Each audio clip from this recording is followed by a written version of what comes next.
Buenos días, estimados estudiantes. En esta ocasión vamos a dar inicio al curso de Física General 1, Física 100. Vamos a abordar lo que son las cantidades físicas que vamos a utilizar, las unidades, el sistema internacional y también vamos a hablar sobre lo relativo a lo que son vectores, suma, resta y otras operaciones relacionadas con los vectores. Bien, entonces, comenzando, vamos a hacernos la pregunta de ¿qué es la física? Bueno, la física es una ciencia experimental. La física estudia todo lo relacionado con la materia y la energía. Investiga e interpreta los fenómenos naturales, apoyándose enormemente en la matemática como su herramienta fundamental. Bien, la física, que es una ciencia muy amplia, al igual que otras ciencias, utiliza lo que es un método científico para poder formular lo que son sus teorías. En el método científico es conocido por mucha gente que se comienza observando lo que es la naturaleza, luego se plantea una hipótesis y por último se formula lo que es una teoría. Pero esa teoría tiene que cumplir requisitos, como ustedes pueden leer acá. La teoría tiene que ser demostrable, tiene que someterse a pruebas para poder tener validez y poder ser aceptada en lo que es la comunidad científica. Bien, entonces, en la física vamos a utilizar lo que son teorías y modelos. Una teoría es una explicación de fenómenos naturales basada en observaciones y en los principios fundamentales observados. Una teoría es algo complejo. Las teorías usan modelos. Un modelo es una versión simplificada de un sistema físico demasiado complejo como para analizarse con todos sus pormenores. Por ejemplo, un modelo puede ser un mapa conceptual, una teoría, un dibujo, una ecuación, mientras que una teoría es algo mucho más general. Una teoría puede contener varios modelos. Por ejemplo, nosotros en la física, para explicar el átomo usamos varios modelos. Está el modelo de Rutherford, el modelo de Bohr, el modelo de Thomson. Todos esos son dibujos de un átomo. O sea, un modelo puede ser un dibujo. Es algo muy simplificado que nos ayuda a entender la naturaleza. Una teoría puede tener varios modelos o un solo modelo. Entonces, nosotros aquí en la clase de Física 100 vamos a utilizar, por ejemplo, tanto teorías como sus modelos. En el caso de las ecuaciones de cinemática, que son un modelo para estudiar lo que es la descripción del movimiento. Bien. Luego, la mecánica. En Física 100 estudiamos lo que es la mecánica. La mecánica es la rama de la física que estudia lo que es el movimiento, pero el movimiento es algo muy amplio para estudiarlo, por lo tanto lo tenemos que dividir en lo que es cinemática y dinámica. A la Física 100, lo más correcto sería llamarle mecánica clásica, porque también está lo que es la mecánica cuántica. Nosotros acaso lo estudiamos la mecánica clásica. La mecánica clásica se ocupa de estudiar el mundo a nivel macroscópico. Bien, entonces, la mecánica la dividimos en dos, que es cinemática y dinámica. La cinemática describe el movimiento de los objetos sin considerar que los causa, mientras que la dinámica analiza las causas del movimiento. O sea, a la dinámica le interesa saber por qué se movió algo, por qué se mueve un objeto, mientras que a la cinemática no le interesa saber por qué se mueve un objeto, sino simplemente estudiar las cantidades con las cuales se describe el movimiento. Por ejemplo, velocidad, aceleración, tiempo, posición, son cantidades cinemáticas que únicamente me dan una descripción del movimiento. Mientras que la dinámica me dice las causas. Cuando hablamos de dinámica, en pocas palabras nos estamos refiriendo a las leyes de Newton. Las leyes de Newton que vamos a estudiar más adelante son el corazón de la mecánica, porque Las leyes de Newton son las que nos dicen por qué los objetos se mueven, mientras que la cinemática solamente es un modelo que nos sirve para describir el movimiento, o sea, en qué forma se está moviendo algo en determinado instante. Bueno, para poder estudiar la física, para poder hacer mediciones, hacer cálculos, necesitamos lo que son unidades, cantidades. Las cantidades físicas requieren tanto de una magnitud como de una unidad. Entonces, un número en física por sí solo no nos dice nada. Si un número tiene una unidad, entonces ya nos está diciendo algo. Un número con una unidad es una cantidad física. Entonces, la longitud, masa, tiempo, corriente, temperatura, cantidad de materia e intensidad luminosa son magnitudes fundamentales. Pero las más comunes, las más famosas de todas estas son longitud, masa y tiempo.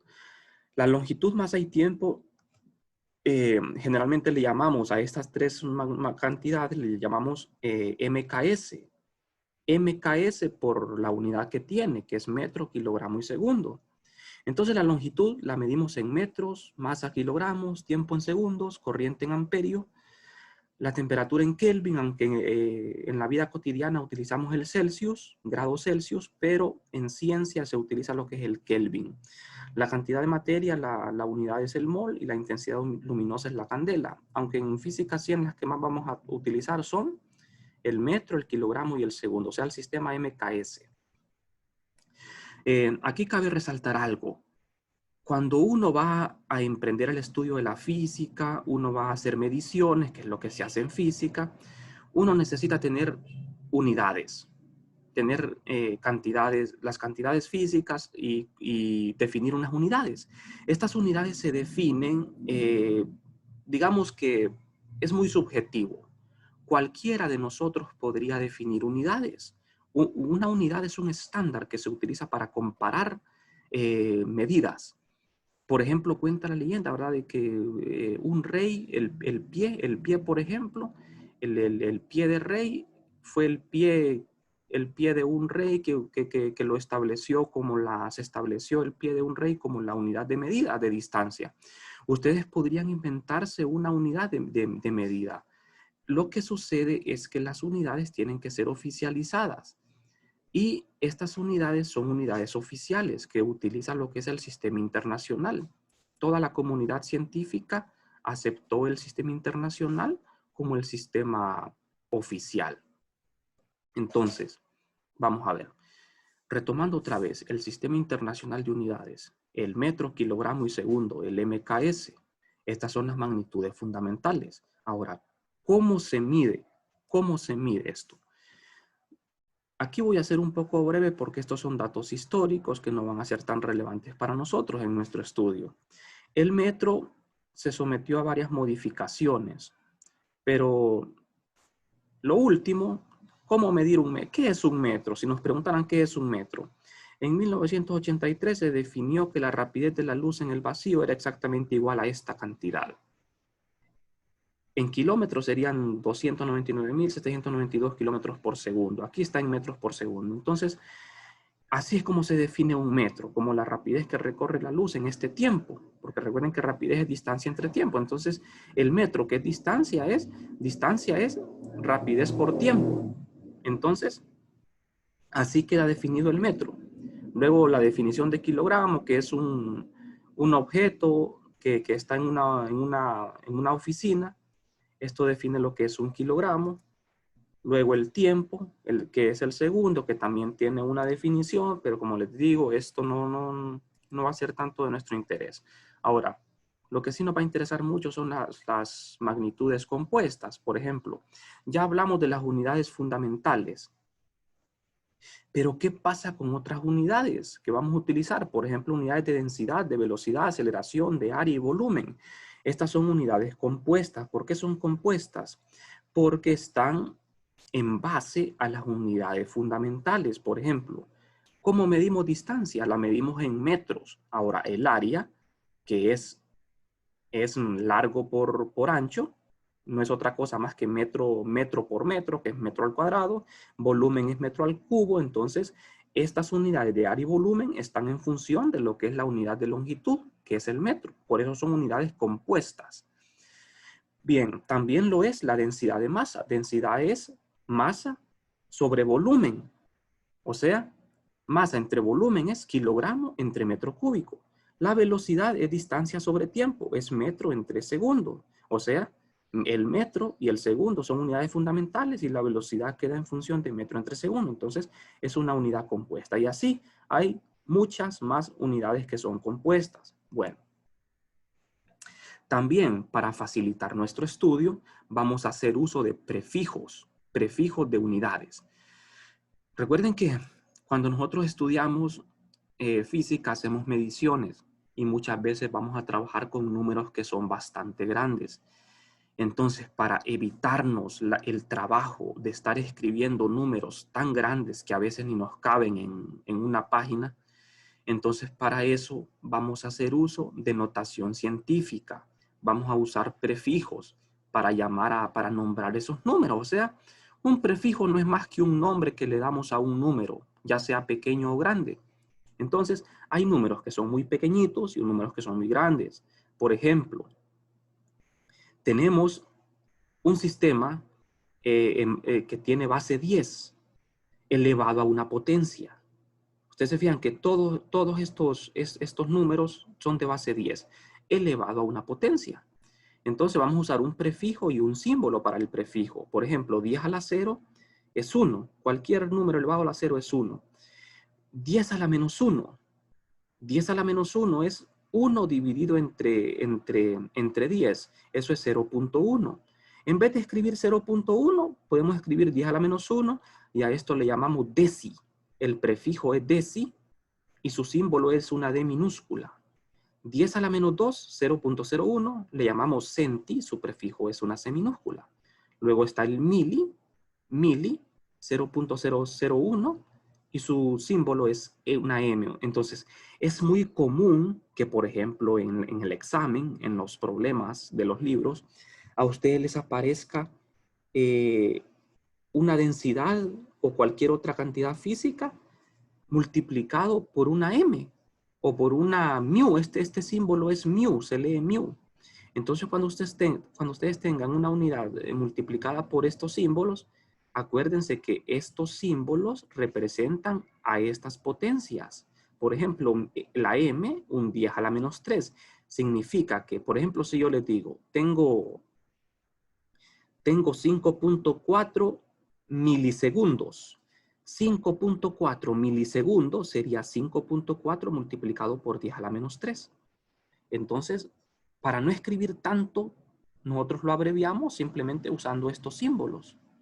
Entonces, el micra, es 10 a la menos 6, nano, 10 a la menos 9, pico, 10 a la menos 12, femto, 10 a la menos 15, ato, 10 a la menos 18. Luego, están los números muy grandes. Por ejemplo, 10 a la 1, 10 a la 2, 10 a la 3, 10 a la 6, 10 a la 9, 10 a la 12, 10 a la 15. Estos tienen un nombre muy especial. Deca es 10 a la 1, que es 10. 10 a la 2, que es 100, es hecto. Con una H lo simbolizamos. El 1000, kilo. En lugar de escribir 1000, simplemente ponemos kilo. Un kilojoule es 1000 joules. Un kilosegundo es 1000 segundos. Y así podemos expresar un montón de unidades. Entonces, 10 a la 6 sería un mega. Ustedes están familiarizados con esto porque lo utilizamos bastante, por ejemplo, en informática, donde decimos megas, gigas. Entonces, un giga es 10 a la 9, es un número bastante grande. 1000 millones, como lo ven aquí. Entonces, para no escribir todo este número, solo escribimos 10 a la 9 y eso es un giga. Luego está un tera, un peta. Bueno, estos son prefijos y es bueno que ustedes memoricen todo esto. Bueno, ahora vamos a abordar otro tema de bastante importancia para nosotros, que es cifras significativas. Las cifras significativas también siguen unas reglas que ustedes tienen que memorizar. Las cifras significativas, ¿qué es esto? Es la cantidad que se indica con el número de dígitos informativos. O sea, cifras significativas son las cifras que aportan información en un número, porque en un número no todas las cifras son importantes. Por ejemplo, yo tengo aquí dos números con unidades. Estas son cantidades. Cuando un número tiene una unidad es una cantidad física. ¿De qué cantidad física estamos hablando aquí? Estamos hablando de longitud, de distancia. Es una cantidad física que tiene un número con una unidad. Entonces, 5.000 metros, 5 kilómetros. Recuerden que la unidad fundamental es el metro. Pero ambas son unidades de distancia, de longitud. 5.000 metros, ¿cuántas cifras significativas tiene? Tiene 4 cifras. 5 kilómetros, ¿cuántas cifras hay? Hay una cifra. Cuando hablamos de cifras significativas, tenemos que tener presente que aquí hay una incertidumbre en la medición. Toda medición en física que nosotros hacemos tiene una incertidumbre. Por ejemplo, cuando ustedes miden el ancho y el largo de su página con la regla, la cantidad más pequeña que puede medir es 1 milímetro. Entonces la incertidumbre va a ser de 1 milímetro. Entonces siempre que uno mide algo va a haber una incertidumbre. Entonces en las cifras significativas tenemos que tener presente de que todas las mediciones tienen una incertidumbre. Y ahí es donde entra en juego lo que son las cifras significativas. Esto sigue unas reglas y es bueno que ustedes lean su libro o busquen en internet porque las reglas para las cifras significativas hay que memorizarlas. Bien, entonces vamos a ver en qué nos basamos nosotros para decir cuántas cifras van a haber. Vamos a ver un caso anterior. 5.000 metros. El error o la incertidumbre de un metro, mientras que en 5 kilómetros el error o la incertidumbre de 1 kilómetro. Un ejemplo. Con ejemplos uno entiende mejor la teoría. Este es el número pi, número famoso, 3.1416. Este es un número irracional, es un número con infinitas cifras. Acostumbramos a abreviarlo con 4 decimales nada más. 3.1416 tiene 5 cifras significativas. Después del punto decimal, los números que están después del punto cuentan como significativos. Entonces aquí no hay que confundirnos. Cualquiera diría que este solo tiene una cifra, pero no, tiene 5 cifras significativas. Si en vez de 3 hubiese un 0, ese 0 no cuenta como significativo. Esa es una de las reglas. Entonces, 2.34 tiene 3 cifras significativas. Ahora, ¿qué pasa con este número? 0.51 solo tiene 2 cifras significativas.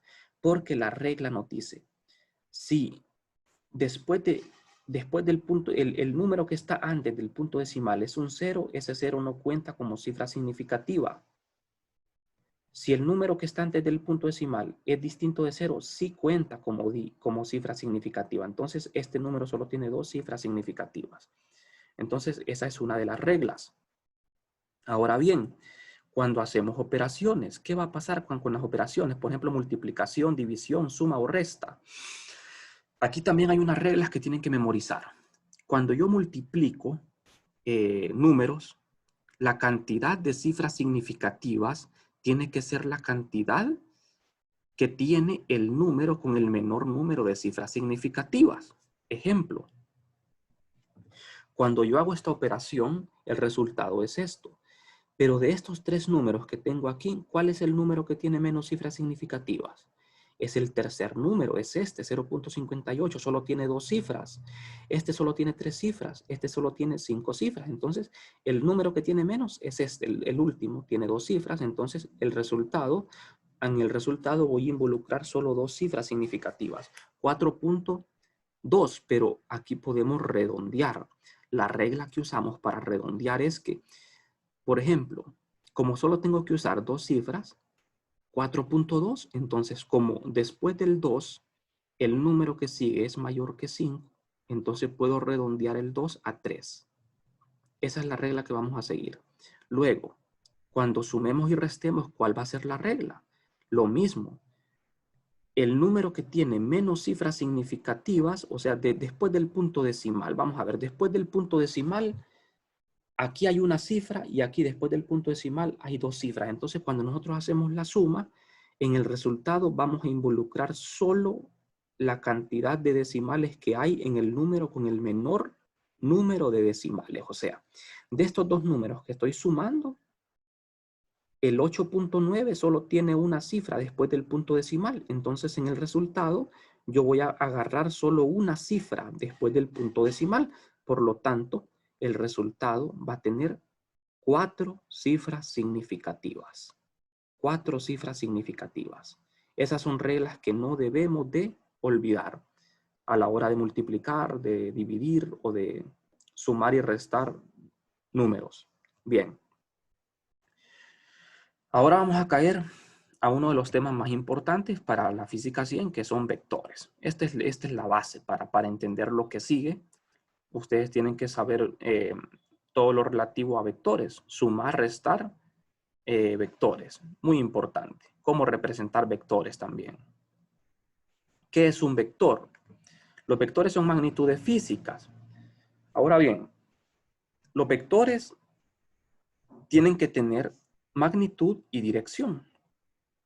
Para eso vamos a distinguir algo, escalares y vectores. Los escalares son definidos por un número, ejemplo, masa, tiempo, densidad. Esos son escalares. Los escalares son cantidades, igual que los vectores son cantidades, pero los escalares son cantidades que no tienen dirección. Por ejemplo, no tiene sentido decir una masa de 5 kilogramos al norte. La masa no tiene dirección. El tiempo tampoco tiene dirección. La densidad tampoco. Hay cantidades que solo tienen magnitud. Mientras que los vectores son cantidades que tienen magnitud y también dirección. Entonces, un vector definido tanto por una magnitud como una dirección en el espacio. Un ejemplo de un vector sería la velocidad, aceleración y la fuerza, aunque hay otras también. Pero a nosotros las que más nos van a importar son velocidad, aceleración y fuerzas. Van a ser las cantidades vectoriales más utilizadas en la clase de física 100. Entonces, ¿por qué la velocidad es un vector? Porque cuando nosotros decimos velocidad, tenemos que especificar hacia dónde se está moviendo el objeto. Por ejemplo, un avión. Yo tengo que dar la velocidad de un avión de la siguiente forma. Tengo que decir, el avión se mueve a 400 kilómetros por segundo hacia el noreste, hacia el sureste, hacia el norte, hacia el este, hacia el oeste. O sea, tengo que especificar la dirección. A la hora de especificar la dirección, hay muchas formas de hacerlo. Aquí en la clase nosotros vamos a aprender muchas maneras de cómo especificar un vector. Bueno, entonces, para entrar ya más en detalles, veamos cómo representar vectores. Los vectores generalmente, siempre que hablemos de vectores, vamos a tener que hacer dibujos. En física es muy importante hacer dibujos. Siempre que nosotros vamos a resolver un problema en física o vamos a plantear una teoría, es muy importante apoyarnos en dibujitos. Por ejemplo, los vectores los tenemos que dibujar aunque sea algo simbólico, aunque no sea algo estricto. Por ejemplo, un vector ustedes lo pueden dibujar a escala, lo pueden dibujar en papel milimetrado, con todos los pormenores, pero generalmente cuando hagamos problemas nosotros vamos a acostumbrar a únicamente representar los vectores de una manera simbólica nada más, o sea, dibujarlo no a escala. Entonces, los vectores los vamos a representar con una flecha. La flecha tiene una punta y una cola. La cola generalmente la vamos a ubicar en el origen de un sistema de coordenadas, aunque aquí no aparece un sistema de coordenadas, pero siempre que dibujemos vectores vamos a utilizar un plano cartesiano, un sistema de coordenadas. Entonces, los vectores tienen una posición inicial y una posición final. Los vectores pueden representar cualquier cantidad física que sea vectorial. Por ejemplo, aquí estamos hablando de desplazamiento. El desplazamiento es un vector, al igual que la velocidad y la aceleración.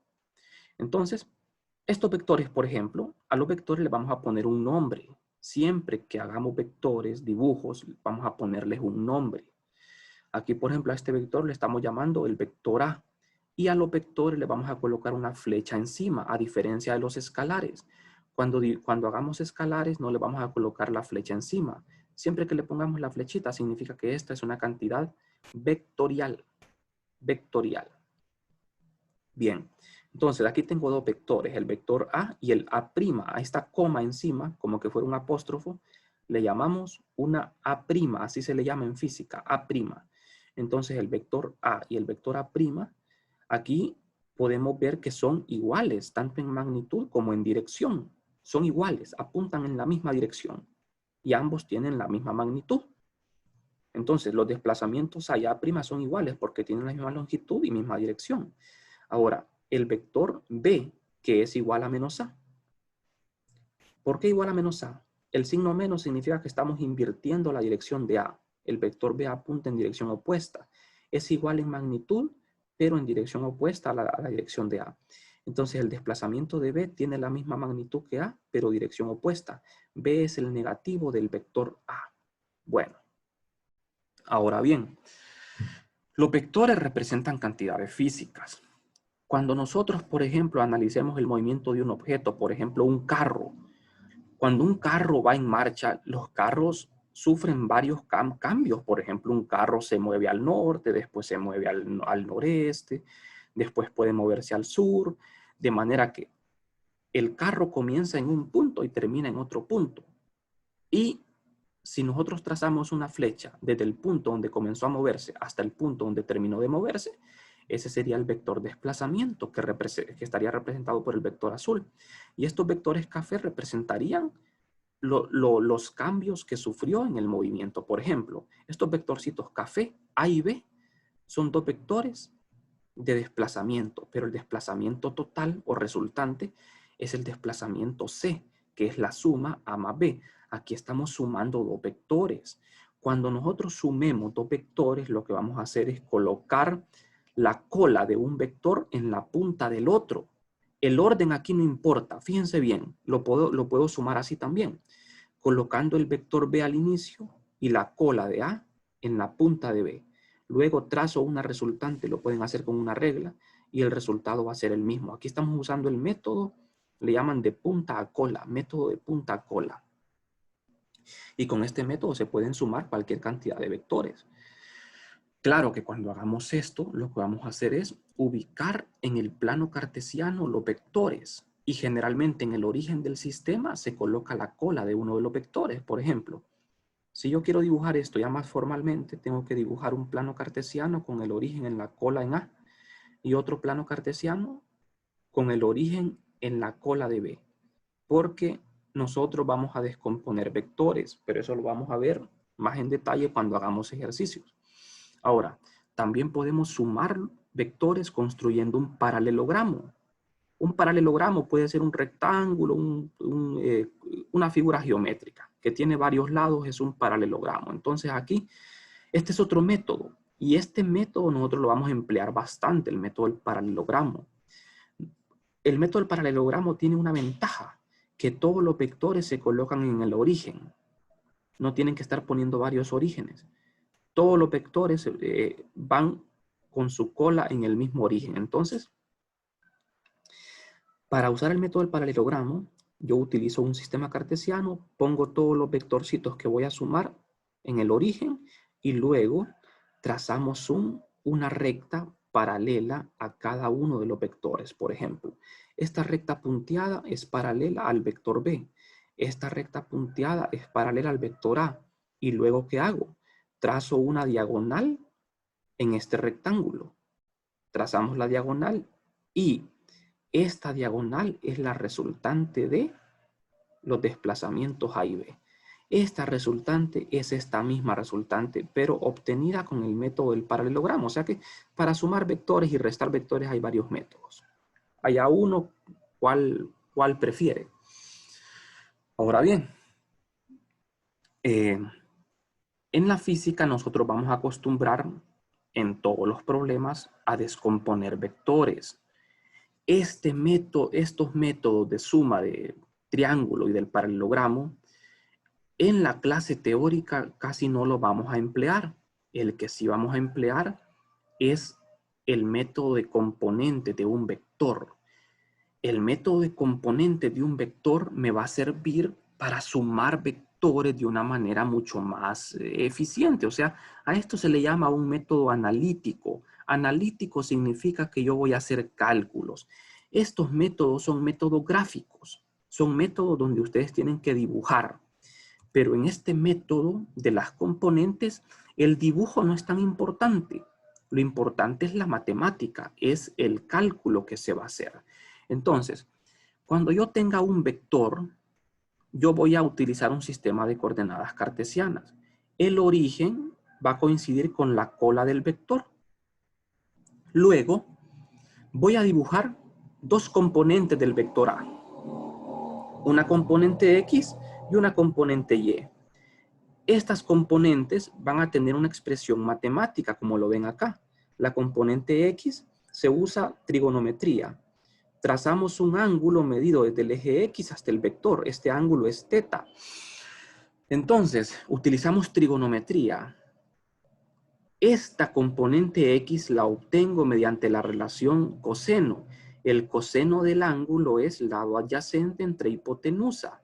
Entonces de ahí despejamos para la componente X y obtenemos A magnitud. Fíjense bien, esto que aparece aquí son magnitudes. Cuando el vector no tiene la flecha, estamos hablando de magnitud. Aquí solo son componentes. Por ejemplo, aquí, A vector. Aquí A no es vector, es magnitud, solo número. En algunos libros ustedes van a ver que a esta A se le colocan unas barras de valor absoluto. El método de componentes de un vector no es tan sencillo aprenderlo porque hay que tener muchas cosas en consideración. Por ejemplo, el cuadrante en el que estamos operando. Aquí, recuerden, el plano cartesiano, aquí estamos trabajando en 2 dimensiones. En el plano XY, en 2 dimensiones. Los vectores pueden estar en 3 dimensiones, pero por el momento nos vamos a conformar con 2 dimensiones. Entonces, aquí el vector está en 2 dimensiones y está en el primer cuadrante. El sistema cartesiano tiene 4 cuadrantes. Si nosotros vamos siguiendo el sentido contrario a las manecillas del reloj, aquí estamos en el primer cuadrante, segundo cuadrante, tercer cuadrante y cuarto cuadrante. Este vector A está en el primer cuadrante. Cuando un vector está en el primer cuadrante, las dos componentes van a ser positivas. Cuando está en el segundo cuadrante, la componente Y va a ser positiva y la X va a ser negativa. Si el vector está en el tercer cuadrante, la componente X va a ser negativa y la Y va a ser negativa. Si está en el cuarto cuadrante, la componente X va a ser positiva y la Y va a ser negativa. Entonces, eso hay que tenerlo muy en cuenta a la hora de descomponer un vector. A esto se le llama descomponer un vector en forma de componentes. Entonces, cuando nosotros descomponemos los vectores, primero tenemos que saber en qué cuadrante está el vector, porque la calculadora no nos va a dar el signo correcto de la componente. Yo les voy a usar, prefiero usar lo que es el ángulo medido con respecto al eje más cercano. Entonces, con el método que yo enseño, la calculadora no nos va a dar nunca el signo correcto. El signo correcto lo vamos a colocar observando el cuadrante en el que se encuentra el vector. Entonces, aquí ya sabemos de que las dos componentes van a ser positivas, tanto la componente Y como la componente X. Fíjense bien. A la componente le colocamos un subíndice. A esta X que lleva abajo el vector se le llama subíndice. Se lee A sub X, A sub Y. A sub X es igual a la magnitud de A multiplicada por el coseno de teta. ¿De dónde sale esta fórmula? Sale de trigonometría. Aquí tengo un triángulo rectángulo. Cuando ustedes tienen un triángulo rectángulo y conocen el ángulo y conocen la magnitud de la hipotenusa, ustedes pueden conocer los catetos. Entonces, para conocer el cateto, este cateto que coincide con X y el cateto que coincide con Y, ustedes utilizan la relación trigonométrica de coseno y seno. Entonces, aquí muchos estudiantes cometen un error.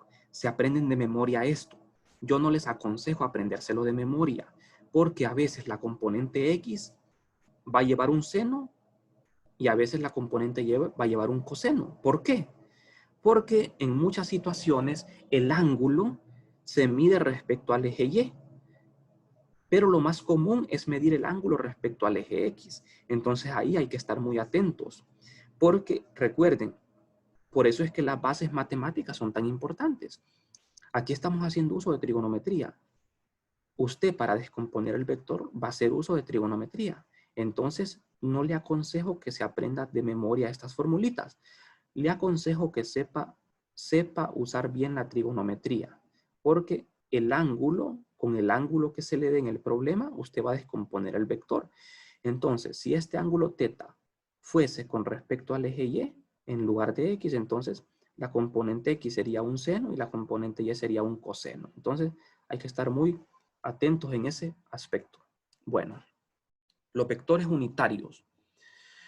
A la hora de descomponer un vector, de representar un vector, también vamos a hacer uso de lo que son vectores unitarios. ¿Qué es un vector unitario? Es un vector que sirve únicamente para especificar dirección. Y hay varias notaciones. A los vectores unitarios generalmente los representamos con un sombrerito,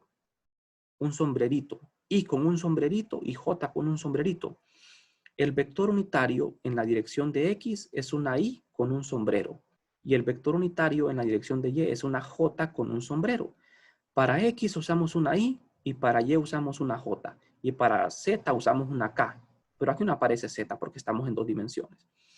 También se puede utilizar X sombrerito y Y sombrerito. O sea, para no complicarse la vida. Si no se quieren memorizar esto, entonces en lugar de una Y pueden ponerle una X sombrero y una Y sombrero. Esos también son vectores unitarios. ¿Por qué son unitarios? Porque su magnitud es 1.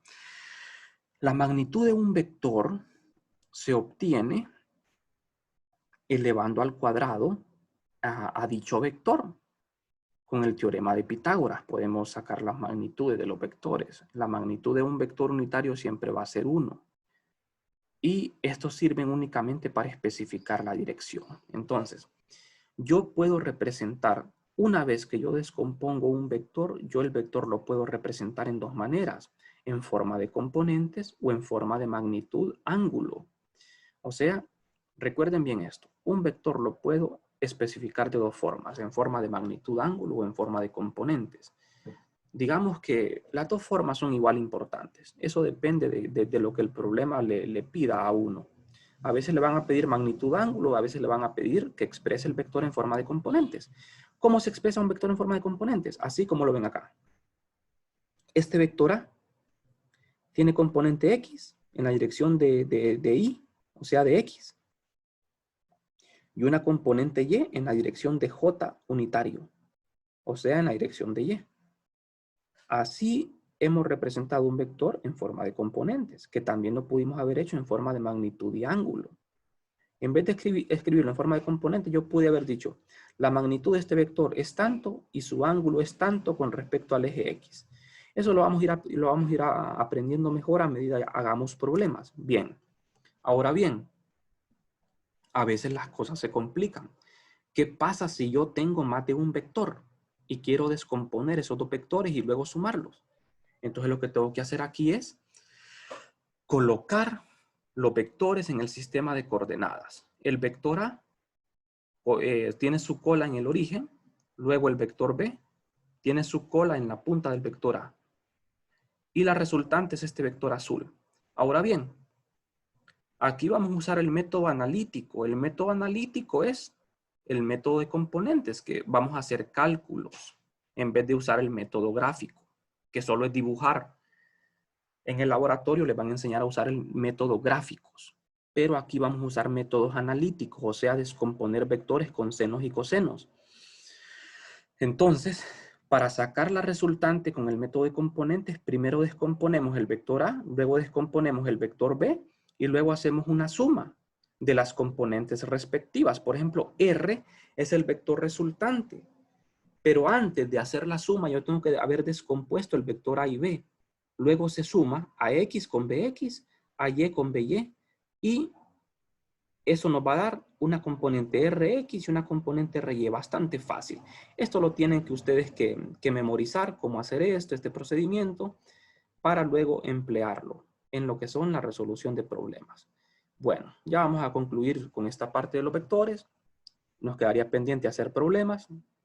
Entonces, el producto de vectores, vamos a ver. Tenemos el producto escalar. Cuando hablamos de producto escalar, de producto escalar y de producto vectorial, que ustedes ya lo estudiaron en vectores y matrices, no estamos hablando más que de multiplicación de vectores. Los vectores se multiplican de 2 maneras, ya sea a través del producto punto o a través del producto vectorial, que no son multiplicaciones ordinarias, como multiplicar números. Los vectores no se multiplican como multiplicar números, se multiplican mediante dos productos, que son producto escalar y producto vectorial. Al final de cuentas, los dos son multiplicaciones, pero multiplicaciones especiales. Entonces, el producto punto se define de esta forma. La magnitud de A por la magnitud de B por el coseno del ángulo entre ellos. Este ángulo phi es el ángulo que hay entre los dos vectores. Este es el ángulo phi. Entonces yo tengo dos vectores A y B que forman un ángulo phi entre ellos. Entonces el producto punto de los dos vectores es esto. En lugar de poner, esta es notación, miren bien. Este punto significa producto escalar o producto punto que se le llama también. Entonces, en lugar de poner A sin la flecha, yo puedo poner A con la flecha, pero entre barras de valor absoluto. Esta notación es lo mismo. Entonces, esto define el producto punto, que también se puede expresar esto en términos de lo que son magnitud de A por componente de B paralela a A. Pero esto, digamos, de que no es tan importante, es mucha matemática. La verdad que el propósito es hacer las cosas más fáciles. Entonces, vamos a pasar a lo siguiente. Cuando hablamos de un producto escalar, tenemos que tener presente de que cuando vamos a realizar el producto punto de dos vectores expresado en forma de componentes, lo que tenemos que hacer es hacer un producto punto de los vectores unitarios. Y para eso hay unas reglas. Cuando los vectores son paralelos, su producto punto es 1. Por ejemplo, el vector i.i, los dos vectores van en la misma dirección, son paralelos. Igual j con j, igual k.k. K se usa para z. I va en la dirección de x, j va en la dirección de y k va en la dirección de z. Son vectorcitos unitarios. Entonces, cuando se hace el producto punto de estos vectores consigo mismo, el resultado es 1. ¿Por qué 1? Porque el ángulo entre ellos, como son paralelos, cuando dos vectores son paralelos, el ángulo que forman es 0. El coseno de 0 es 1. Y la magnitud de los dos vectores es 1. Aquí estoy usando la definición de producto punto. Fíjense bien. Magnitud de los dos vectores por el ángulo entre ellos. Magnitud de los dos vectores, que es 1, por el ángulo, que es 0. Coseno de 0 es 1. Y me queda 1 por 1 por 1 es 1. Ahora, ¿qué pasa cuando hago el producto punto de dos vectores perpendiculares? Y con j es perpendicular porque i va en x, j va en y. Entonces, el ángulo entre dos vectores perpendiculares es 90. El coseno de 90 es 0. Entonces, cuando los dos vectores son perpendiculares, el producto punto se anula, se hace 0. Entonces, cuando ustedes van a hacer el producto punto de dos vectores y los vectores están expresados en forma de componentes, o sea, en función de los vectores unitarios, el producto punto se va a expresar de esta forma. Porque aquí los vectores unitarios ya desaparecieron porque la componente AX con la componente BX apuntan en I y I.I es 1. Aquí ya está realizado el producto punto. Entonces lo único que tendría que hacer aquí es multiplicar la componente AX con la componente BX y el producto punto, jóvenes, siempre nos va a dar un escalar. Fíjense bien. Si pueden tomar nota, háganlo. Los vectores tienen una magnitud y una dirección. Pero cuando yo hago el producto punto de dos vectores, lo que obtengo es un número puro. Es un número sin dirección, un número con unidad. No puro, un número puro es un número sin unidad. Quise decir un número sin dirección, o sea, un escalar. Una cantidad física que no tiene dirección es un escalar. Entonces, cuando yo hago el producto punto, lo que obtengo es un escalar. Bien, ahora vamos a ver qué pasa con otro producto, el producto vectorial. Esto nos va a servir mucho más adelante cuando estudiemos lo que es el torque. El torque se define como un producto vectorial. En física 100 vamos a estudiar productos puntos y producto vectorial.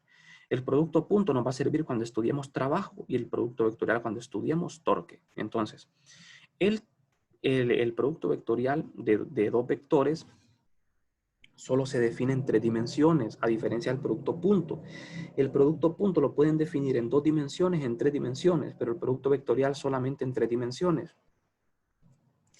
¿Por qué solo en 3 dimensiones? Porque siguiendo la regla de la mano derecha, cuando ustedes hacen el producto punto, el producto cruz de dos vectores, el resultado es un vector en una tercera dimensión, en este caso la dimensión z. Por ejemplo, el uso de la regla de la mano derecha es obligatorio aquí, o aprender este uso, que le va a servir en el resto de la carrera. Entonces, para obtener el producto vectorial tengo que hacer uso de lo que es la regla de la mano derecha. Esta regla es bastante sencilla, hay que memorizársela. Entonces, fíjense bien, a diferencia del producto punto, el producto vectorial no es conmutativo. ¿A qué se refiere conmutativo? Se refiere que en el producto punto no importa el orden en que yo opere. Por ejemplo, yo aquí puedo poner A.B o B.A y el resultado va a ser el mismo porque es conmutativo. Eso significa conmutativo, que no importa el orden en que yo realice el producto punto, el resultado es el mismo. Pero el producto vectorial no es conmutativo, es anticonmutativo porque sí importa el orden de los vectores. Por ejemplo, no es lo mismo A cruz B que B cruz A. Entonces, la regla de la mano derecha tiene que respetar ese orden. Fíjense bien, para usar la regla, aquí estamos diciendo no es A multiplicado con B, es A cruz B. Recuerden que este signo de multiplicación no es una multiplicación ordinaria, es una multiplicación especial, se le llama producto cruz. No es multiplicación ordinaria, es una multiplicación de vectores a través del producto cruz.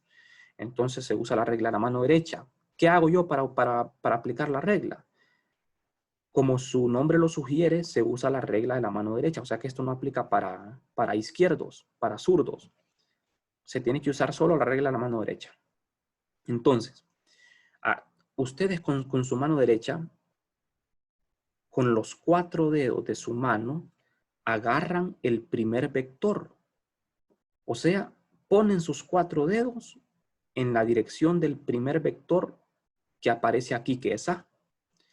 Enrollan sus 4 dedos en torno al vector B y el pulgar le da la dirección del producto vectorial. El producto vectorial, a diferencia del producto punto, es un vector. El producto escalar es un número, es un escalar. El producto punto, quiero decir, es un escalar, mientras que el producto vectorial es un vector. O sea, el producto vectorial es un producto de 2 vectores y me devuelve un vector. Hay que tener muy presente eso. Entonces, el producto vectorial, la dirección la obtengo con la regla de la mano derecha. Aquí hay que hacer una aclaración. Lo que obtengo con la regla de la mano derecha es la dirección del vector, no es la magnitud. La magnitud la tienen que obtener haciendo la operación matemática. Con la regla de la mano derecha, ustedes lo que obtienen solo es la dirección. O sea, el pulgar podría ir hacia arriba o hacia abajo, dependiendo de cómo. Por ejemplo, si aquí le cambiamos el orden, por ejemplo, si fuera B cruz A en lugar de A cruz B, entonces los 4 dedos van en la dirección de B y se enrollan en torno a A. Y en ese caso el pulgar iría hacia abajo, no hacia arriba. O sea que la regla de la mano derecha solo es para indicar la dirección, pero la magnitud la obtengo haciendo la operación matemática con papel y lápiz. Bueno, ya para finalizar entonces el producto cruz, nosotros vamos a ocupar siempre el sistema de coordenadas. Aquí, como ven, el producto cruz solo se define en 3 dimensiones. En 2 dimensiones no hay producto cruz. O sea, un vector que solo tiene 2 componentes no puede servir para realizar un producto cruz. Solo vectores que tienen 3 componentes, X, Y, Z. Cuando digo componentes me refiero a componente en X, en Y y en Z. Entonces, cuando yo tengo un sistema de coordenadas cartesianas en 3 dimensiones, yo dibujo los vectores unitarios, Y en X, J en Y y K en Z. Recuerden que los vectores unitarios tienen un sombrerito. Y los productos vectoriales de estos vectores siguen estas reglas. La regla de la mano derecha. Y cruz J. Para hacer I cruz J, usted con sus 4 dedos de la mano derecha agarra el vector I y lo enrolla en torno al vector J. Y su pulgar apuntaría en K. Luego, J cruz K.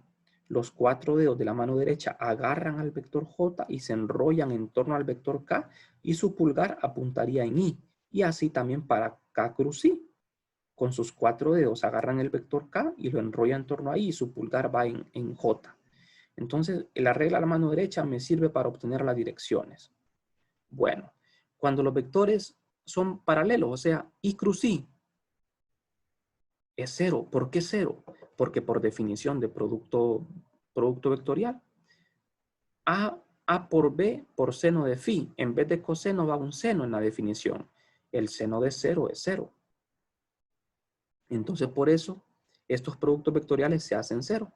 Y aquí tienen ustedes otros productos vectoriales para que los puedan realizar ahí en su cuaderno y corroborar de que esto sea correcto. Bien. Ahora, cuando hacemos un producto cruz de 2 vectores, así como lo aprendieron en la clase de vectores y matrices, se puede hacer de varias maneras.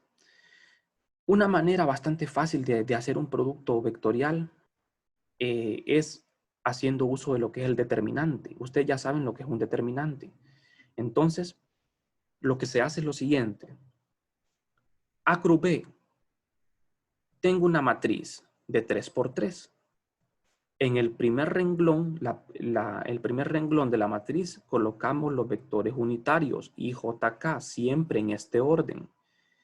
En la siguiente fila, el siguiente renglón, colocamos las componentes del primer vector, que es A, y en la última fila las componentes del segundo vector, que es B.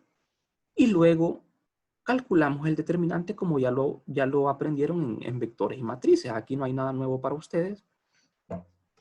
Para calcular un determinante lo que se hace es, por ejemplo, eliminamos la primera fila y la primera columna y hacemos la operación en forma cruzada de las componentes que quedan aquí. AY con BZ menos AZ con BY. Luego restamos y eso va en la dirección de Y. Entonces, eso es bastante sencillo. Ahí en la clase lo vamos a hacer más adelante. Como les digo, productos vectoriales vamos a utilizar cuando estudiamos el tema de torque, que es un tema que lo vamos a ver hasta en la tercera unidad. Bueno, entonces eso sería todo por la clase de hoy.